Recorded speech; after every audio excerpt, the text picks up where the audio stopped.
저를 아는 분이면 제가 TV 프로그램 중에 어떤 걸 좋아하는지 좀 아실 것 같습니다. 제가 설교에서도 몇 번 표현했지만, 제가 좀 생활의 달인이라는 프로그램을 굉장히 좋아했었습니다. 좋아했었다라는 건 지금은 좀 방향이 좀 너무 바뀌어서 한쪽에 치우쳐서 지금은 좀 잘 안 보는데요. 한때는 빠짐없이 매주 챙겨서 보았습니다. 제가 그 프로그램을 좋아하는 이유가 있습니다. 그건 뭐냐면 거기에 나오는 주인공들은 다 평범한 일상을 살아가는 소시민들입니다. 근데 자기에게 맡겨진 일, 누구에게 두드러지거나 성공이나 뭔가를 추구하는 게 아니라 그냥 내게 맡겨진 일을 충실하게 하는 사람들. 근데 그걸 하다 보니까 그 몸에 밴 기술이나 어떤 비결이 평범함을 넘어서서 다른 사람들에게 감탄을 줄 수 있는 비범함과 탁월함을 보여주었기 때문입니다.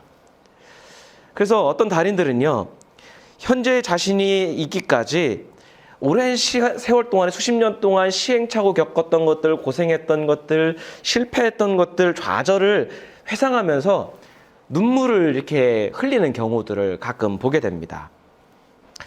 그러니까 그 눈물의 의미는 뭘까 생각해 보면 우선은 안도인 것 같아요.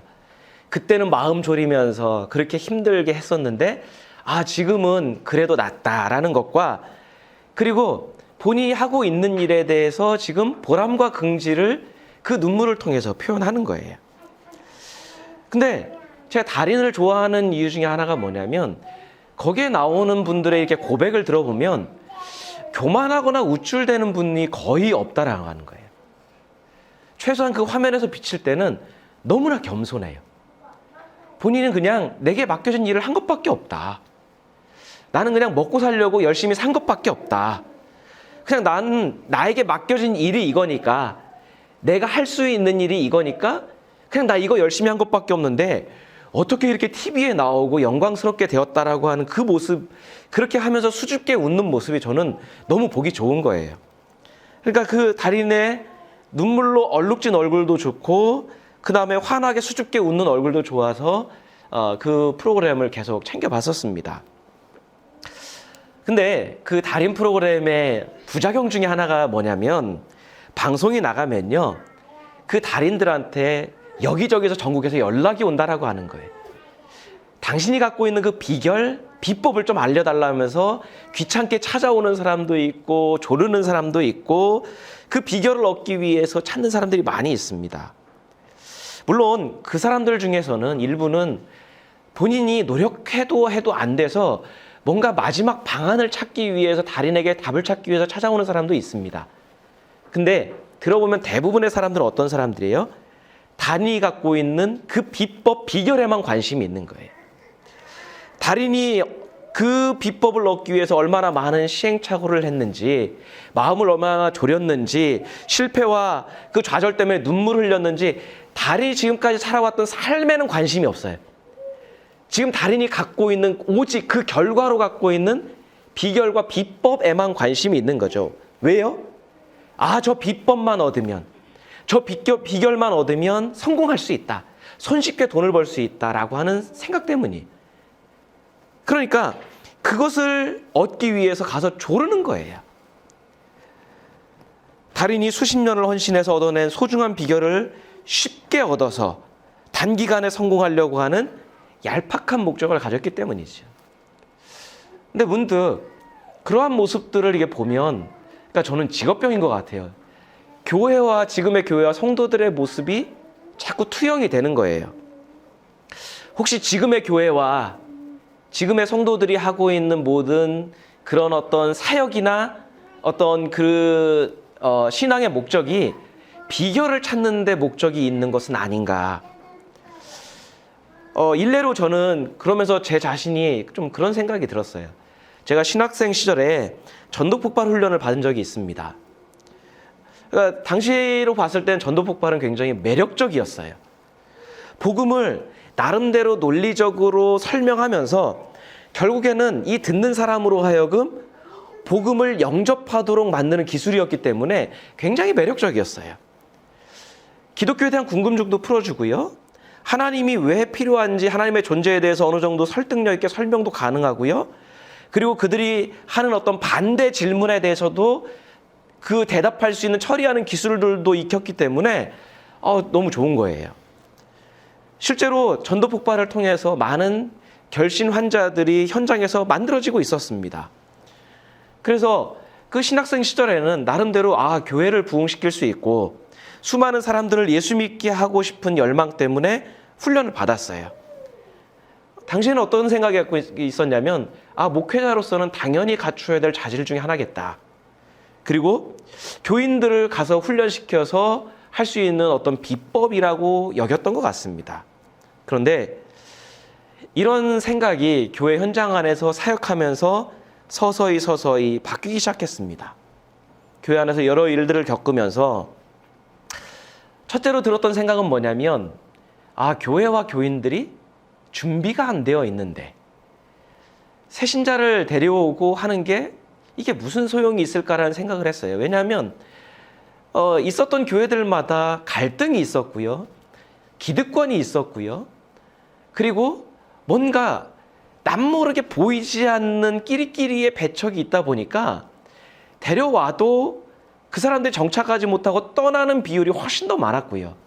갈등과 다툼 때문에 정착하지 못하고 그렇게 데려오면 떠나고 하는 일들이 반복되다 보니까 이게 도대체 뭔가 준비가 안 되어 있는데 우리가 신앙적으로, 성경적으로, 인격적으로, 선풍적으로, 관계적으로 준비가 안 되어 있는데 이 일을 반복하는 게 무슨 의미일까라는 회의적인 마음이 들기 시작한 거예요. 무엇보다 저의 마음을 좀 가장 많이 갈등을 일으켰던 게 뭐냐면 복음이라고 하는 것이 과연 지금 내가 예수를 열심히 믿으면 지금 나중에 천국이라고 하는 다른 장소로 이동을 시키는 그것을 믿는 게 과연 복음일까라고 하는 그런 의문이 제 안에서 해결이 되지 않는 거예요. 아무리 성경을 보고 예수님의 가르침을 살펴봐도 하나님은 이 세상을 사랑하시는데 하나님이 이 땅에 지금 살아가고 있는 모든 사람을 사랑하시는데 과연 여기를 빼놓고 별도의 어떤 세상을 만드시고 여기서 이렇게 데려가는 게 과연 복음일까? 이게 구원일까? 성경을 봐도 그런 답이 안 나오는 거예요. 무엇보다 구원이라고 하는 것이 과연 예수라고 하는 믿음의 대상을 믿기만 하면 자연적으로 받는 특혜일까? 나의 삶과는 상관없이, 나의 인격과는 상관없이, 내가 살아가는 삶의 방식과는 상관없이 예수라고 하는 믿음의 대상을 내가 열심히 믿기만 하면 받는 특혜가 구원일까? 성경이 과연 그렇게 이야기하고 하나님은 과연 그런 분일까라는 생각이 드는 거예요. 우리는 보통 교회 안에서의 어떤 교회 생활을 열심히 하고 매주 빠지지 않고 예배를 열심히 드리고 그러면 천국이 보장된 것처럼 여기는 경향이 있습니다. 예배당 밖의 삶이 어떠하든 불의하고 부정하고 다른 사람의 마음을 낙심케 해서 나는 믿지만 나 때문에 누군가가 상처받아서 교회를 떠나고 하나님을 떠나도 우리는 상관없이 내가 구원받는다라고 하는 그런 생각을 갖고 있는 경향이 있습니다. 그냥 내가 믿음이 있으면 천국은 보장된 것이다 라고 하는 경향이 있다는 거죠. 그렇게 놓고 보니까 어떤 생각에까지 미쳤냐면 좀 지나칠 수도 있는데 교회 안에서의 어떤 설교든 성경 공부든 이게 자칫 잘못하면 신앙생활을 열심히 할 수 있는 비결을 가르쳐 주는 게 아닌가. 성경 말씀대로 살아가면서 예수의 길을 따라가게 하려고 하는 그런 어떤 동기부여를 하는 그런 나눔과 훈련의 장이 아니라 어떻게 하면 내가 열심히 믿을 수 있을까? 열심히 하면 내 믿음을 지킬 수 있을까? 천국을 갈 수 있는 걸 보장받을 수 있을까? 그런 비결을 가르쳐주는 것으로 치우쳐져 있지는 않은가라는 생각까지 미치는 거예요. 어떤 것이 진짜 예수 믿는 삶인지, 성도로 살아간다라는 게 진짜 뭔지, 어떤 게 진짜 구원받은 삶인지에 대한 진지한 고민은 사라지고 비결을 가르쳐주고 비결을 얻기 위한 그게 우리의 예배의 반복은 아닐까라는 어떤 염려가 들기 시작하는 거예요. 그러다 보니까 교회 안에서 강조하는 건 뭐예요? 오직 열심, 오직 확신, 열심만 있으면 된다, 확신만 있으면 된다라는 그런 메시지를 치우쳐 가는 거예요. 그렇게 놓고 보니까 저 또한 돌아보면 전도 폭발 또한 예수 믿는 비결이 뭘까? 구원받는 비결이 뭘까? 그걸 교회 부흥의 수단으로 사용하려고 했던 얄팍한 동기가 있었던 것 같습니다. 주님의 길교회 마지막 공예배의 메시지가 어떤 게 좋을까라는 어떤 고민을 했습니다. 그냥 아무 일 없었다는데 일상적으로 지금까지 해왔던 요한계시록의 말씀을 그냥 하면서 자연스럽게 마무리를 할까? 아니면 뭔가 우리가 4년 동안의 시간을 좀 정리할 수 있는 의미가 있는 것을 남길까라고 하는 고민 중에 문득 오늘의 말씀이 좀 떠올랐어요.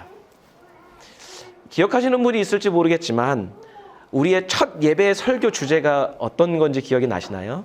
오늘 주보에도 실었는데 첫 설교의 주제가 길이었습니다. 주님의 길교회라는 이름으로, 주님의 길교회라고 하는 이름으로 모여 함께 주님께서 가르쳐 주시는 길, 주님께서 걸어가신 길을 나누고 함께 걸어가자라고 하는 취지였습니다. 그래서인지요, 마지막 또한 길에 관한 주제를 함께 나누는 게 맞다라고 제가 스스로 생각한 것 같아요. 교회 공동체가 함께 걸어야 할 길이 있고 성도 각자가 걸어야 될 신앙의 길이 분명히 있습니다. 그러면서도 자신이 걷고 싶은 길이 있고 우리가 마땅히 걸어야 할 길이 있습니다. 특별히 우리가 예수님을 믿고 따르는 성도라고 한다면, 우리 스스로가 나를 그리스도인이라고 여기고 생각한다라고 하면 우리의 길은 어디로 귀결되어야 될까요? 결국에는 예수께서 가신 길, 예수께서 가르치신 길, 예수님의 그 자취를 매일매일 더듬어서 찾아가는 길로 귀결이 되어야 우리가 스스로를 성도라고 하고 그리스도인이라고 하는 그 말이 서로 이율배반적이 되지 않는 길이 될 수 있다라고 하는 거예요. 그 길은 우리가 주님의 길교회라는 공동체가 아니더라도 우리 각자가 평생을 통해서 우리 삶에서 평생을 걸어내야 할 길이 되는 거죠.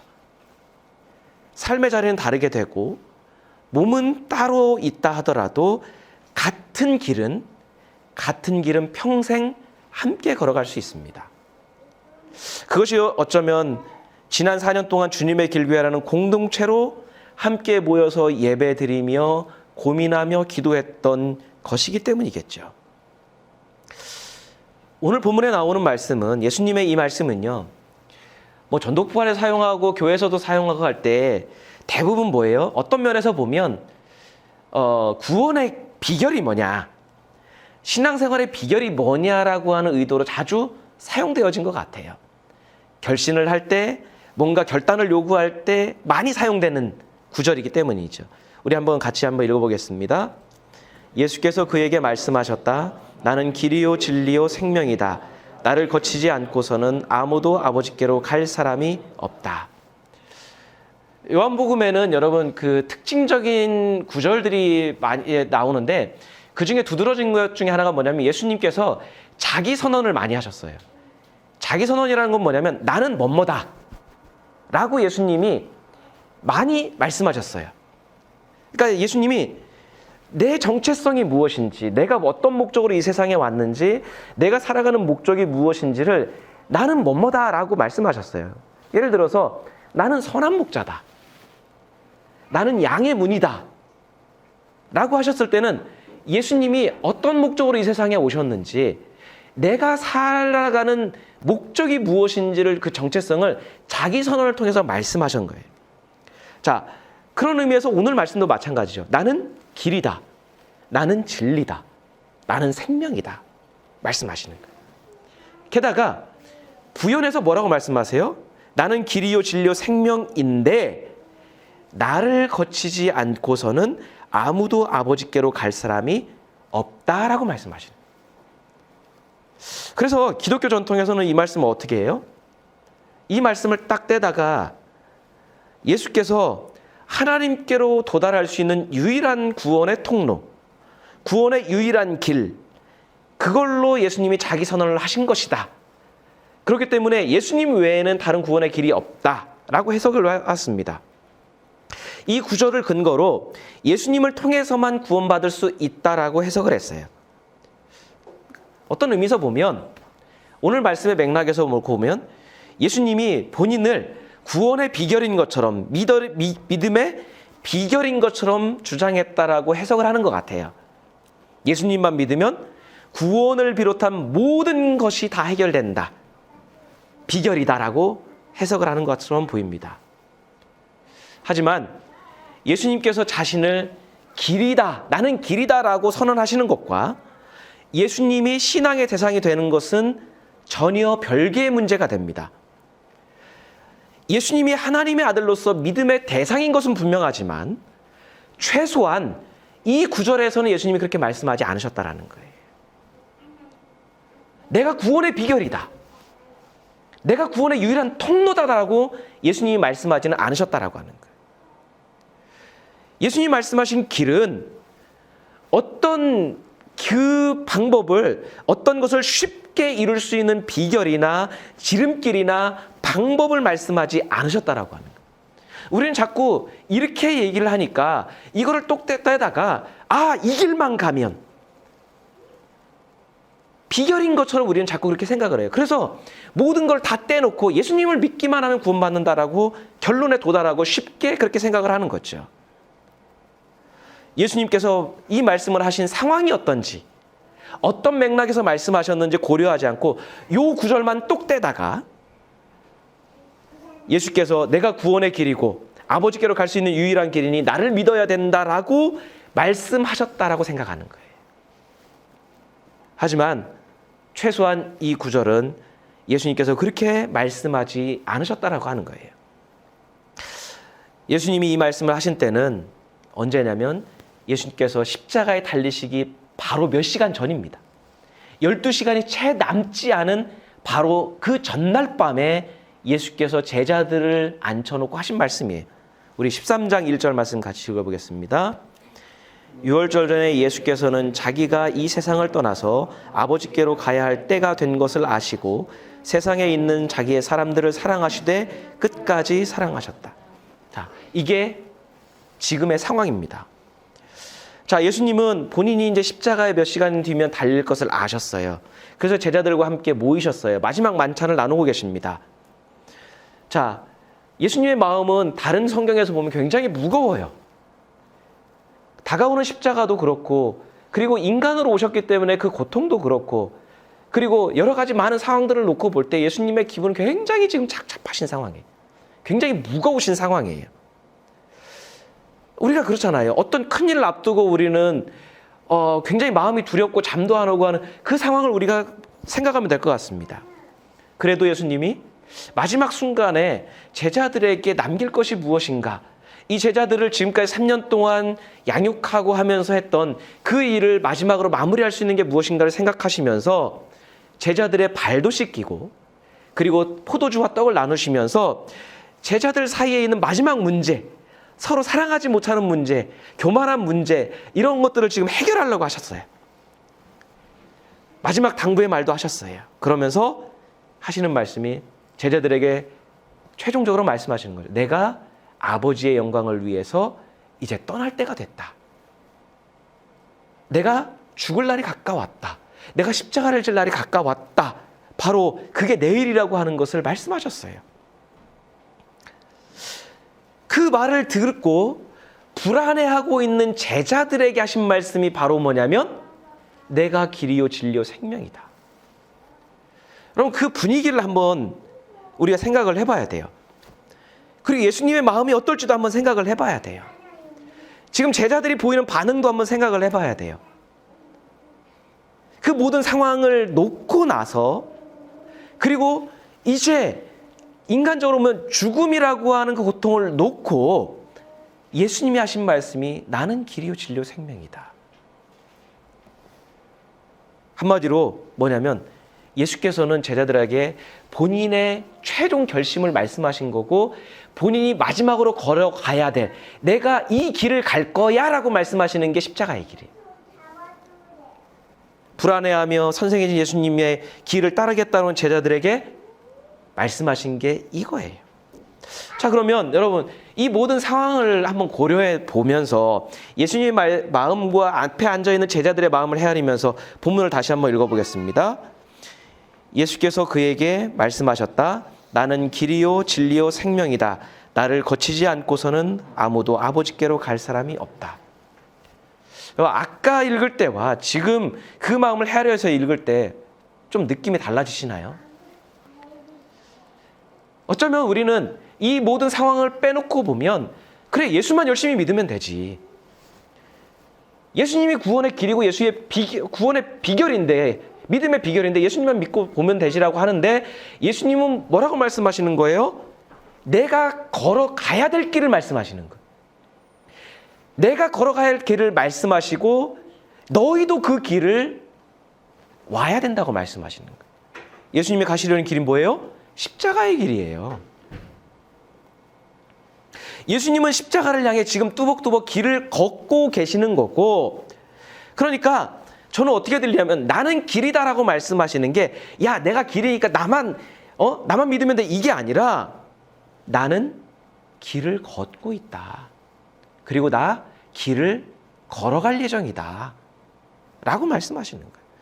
나 십자가의 길을 향해 가고 있다라고 말씀하시는 거죠. 왜요? 그 길이 진리이기 때문에 그 길이 생명의 길이기 때문에 걸어가신다라고 말씀하시는 것 같아요. 사람의 눈으로 볼 때 십자가의 길은 길이 아니라 함정이지요. 수렁이지요. 장애물입니다. 피해야 되고 도망쳐야 되고 되도록이면 만나야지 말아야 될 게 십자가예요. 여러분 살고 싶으면 십자가에서 도망쳐야 돼요. 내가 지키고 싶은 게 있으면 십자가에서 피해야 돼요. 멀찍이 떨어져야 됩니다. 그게 순리예요. 하지만 역설적이게도 예수께서는 하나님의 진리와 수많은 생명을 위해 십자가를 향해 걸어가시는 십자가의 길로 가시는 거예요. 그리고 나는 길을 걷고 있다. 내가 걸으려고 하는 길이 이거라고 말씀하시면서 뭐라고 말씀하시는 거예요? 너희도 아버지께로 가려면 이 길을 따라와야 된다고 말씀하시는 거예요. 최소한 비결을 말씀하시는 게 아니라 그 길로 초청하는 것처럼 들립니다. 예수를 믿기만 하면 아버지께로 가는 것이 아니라 길처럼 보이지 않는 피하고 싶은 십자가라 하더라도 예수께서 가신 길이 진리요 생명임을 믿고 따라가는 사람이야말로 하나님께로 갈 수 있다고 말씀하시는 거죠. 느낌이 전혀 다른 거죠. 왜 예수께서는 저주의 십자가가 길이라고 하시는 걸까? 왜 십자가의 길이 진리를 걷는 길이고 왜 생명의 길이라고 하시는 걸까? 왜 십자가의 길을 걷지 않고서는 하나님 아버지께로 갈 수 있는 사람이 아무도 없다고 하시는 걸까? 지금의 우리는 수많은 설교를 통해서 교리적으로 답을 알고 있습니다. 근데 최소한 그 앞에 앉아있는 제자들에게는 십자가는 길이 아니에요. 저주의 상징이었고 심판의 상징이었고 죄인의 상징이었기 때문에 돌아보면 예수께서 이 땅에 사신 30여 년의 생은 하나님의 뜻에 순종하고 하나님의 뜻을 위해서 산 삶이었습니다. 우리는 빠른 길을 찾아요. 근데 예수께서는 가장 평범한 길로 오셨습니다. 빠르고 편한 길을 걸으신 적이 예수께서는 한 번도 없으셨어요. 성육신은 가장 인간적인 길이고 가장 인간다운 길이셨어요.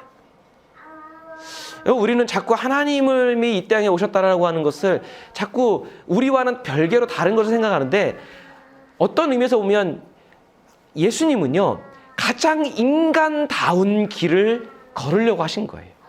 왜요? 가장 인간다운 길을 걸으셔야 우리 인간인 우리가 따라올 수 있기 때문에. 예수님이 인간다운 삶이 없는데 우리는 그 길을 갈 수가 없는 거잖아요. 여러분, 그냥 하나님이 이 땅에 뚝 오시면 빠릅니다. 편합니다. 단기적인 효과를 낼 수 있습니다.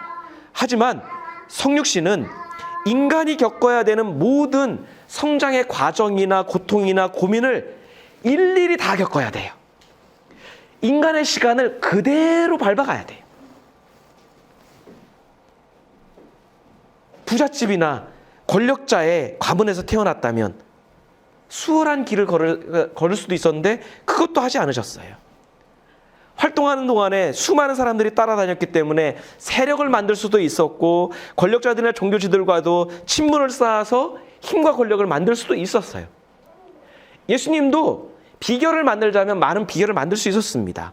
하지만 예수께서는 오히려 항상 가장 평범한 길, 가장 인간다운 길, 가장 일상의 길을 선택하셨어요. 어쩌면 매일 사람으로서 해야 될 게 뭔가, 하나님을 믿는 사람으로서 해야 되는 게 뭔가, 매일 하나님이 오늘 나에게 맡기신 인물이 뭔가, 그냥 그 하루하루의 삶을 신실하게 살아내신 것밖에 없는 것 같아요. 그게 예수님의 성육신의 의미인 것 같아요. 예수께서 십자가에서 죽으셔야 됐던 이유도 결국에는 하나님의 진리를 지키기 위해서 아닌가요?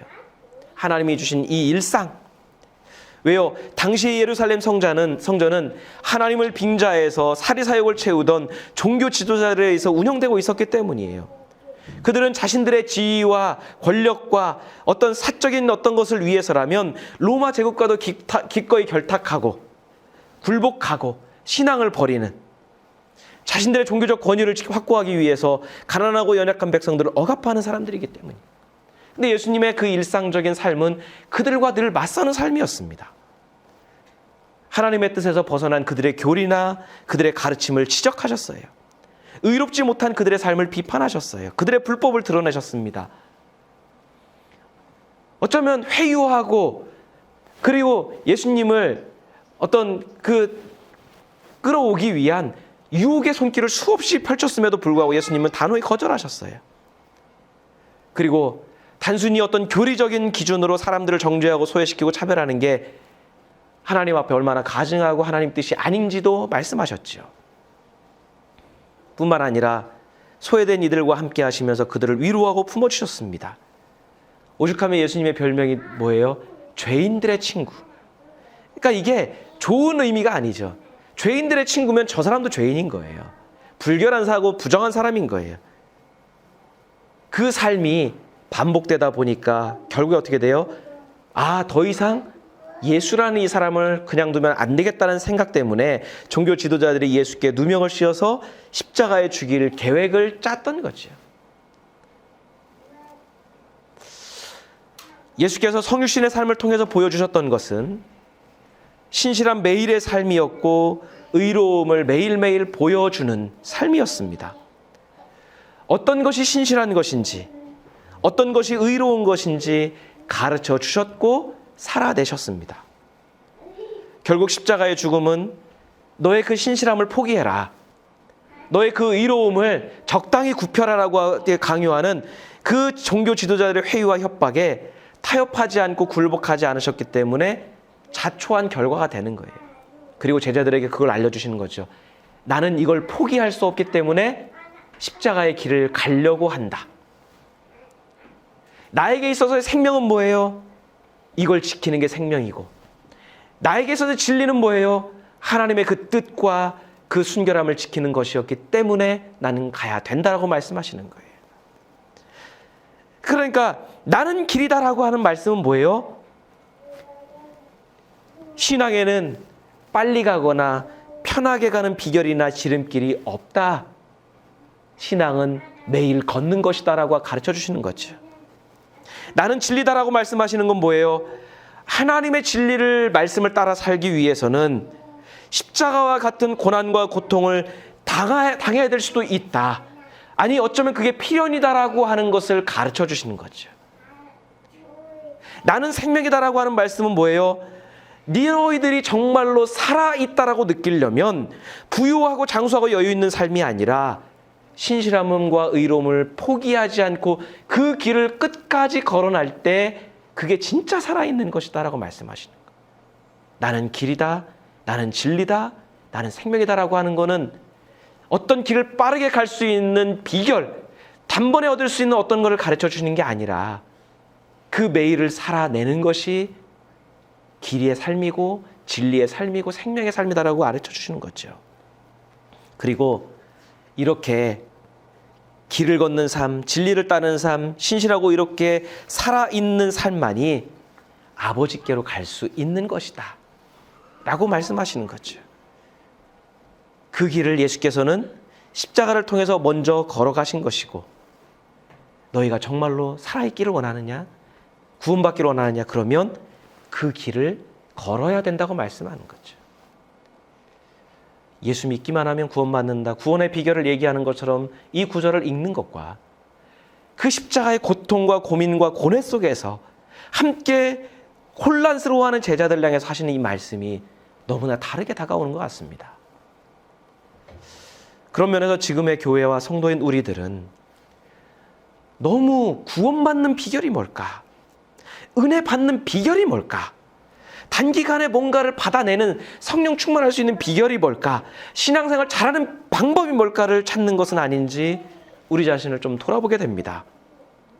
돌아보면요, 부흥회든지 수련회든지 간증이든지 전도 폭발이든지 아니면 요즘 유행하고 있는 단일 기도회든지, 여러분 그걸 통해서 우리가 진짜 얻고자 하는 게 뭘까요? 예수께서 우리에게 말씀하시는 길일까요? 아니면 우리가 뭔가를 얻어낼 수 있는 비결일까요? 예수께서는 매일 걸어야 하는 길, 하나님께로 갈 수 있는 길을 가르치셨는데 우리는 걸어야 하는 길은 버리고 목적지에 후딱 도달할 수 있는 비결에만 관심을 갖고 있는 것은 아닐까요? 단언컨대 누군가를 통해서 뚝 떨어지는 은혜나 능력은 없습니다. 만약에 그런 게 있다면 그거는 가짜에 가깝습니다. 하나님도 예수님도 그렇게 가르쳐 준 적이 없어요. 만약 그랬다고 하면 예수께서 십자가에 죽으시기 전날 제자들이 아직도 믿음이 불완전하고 서로 관계도 안 좋고 우리가 그 제자들의 상황을 알고 있잖아요. 그러면 만약에 우리가 갖고 있는 대로 그렇게 한다면 예수님이 제자들에게 본인이 갖고 있는 능력을 전수해 주거나 비법을 알려주는 게 맞아요. 왜요? 그 당시에 제자들이 남아서 얘네들이 내가 했던 걸 해야 되는데, 그러면 예수님이 갖고 있는 능력을 일로 와봐 하면서 우리가 흔히 안수하듯이 능력을 이렇게 나눠주면 되잖아요. 아니면 비결을 가르쳐 주면 되잖아요. 하지만 마지막 순간까지도 예수님은 어떻게 하셨어요? 야, 이렇게 살아야 돼. 이런 길을 걸어야 돼. 라고 말씀하시는 거예요. 왜요? 하나님은 비결을 찾는 이들이 아니라 그렇게 매일의 삶을 통해서 하나님의 뜻을 찾는 사람들, 하나님 앞에서 묵묵하게 보신행에 맡겨진 그 믿음의 길을 걷는 사람들을 통해서 하나님 나라를 이루어 가시기 때문입니다. 여러분, 지난 4년 동안 우리는 많은 메시지를 함께 나누고 생각해 봤습니다. 돌아보니까 어쩌면 신앙의 비결이나 복을 바라는 신자들에게는 참 몸이 건조하고 딱딱하고 지루한 설교였을 거라고 생각을 합니다. 하지만 최소한 우리 주님의 길교회 공동체는 주님의 길을 걷고 싶었기 때문에 귀로 듣고 마음으로 품고 그것을 살아내려고 나름 노력했다라고 생각을 합니다. 이제 주님의 길교회 공동체는 사라지지만 그래도 여전히 우리 모두 앞에 남아있는 것은 우리가 걸어가야 될, 우리가 살아가야 될 주님의 길이 남아있습니다. 그 길을 우리가 계속 걷는다면 우리는 여전히 함께하는 공동체로 존재하는 겁니다. 쉽게 이룰 수 있고 단기간에 이루려고 하는 그런 비결을 바라는 마음과 앞으로도 끊임없이 싸우셨으면 좋겠습니다. 대신 주님께서 가신 그 자취를 찾으려 하고 그 길을 걸으려고 우리 함께 했었으면 좋겠습니다.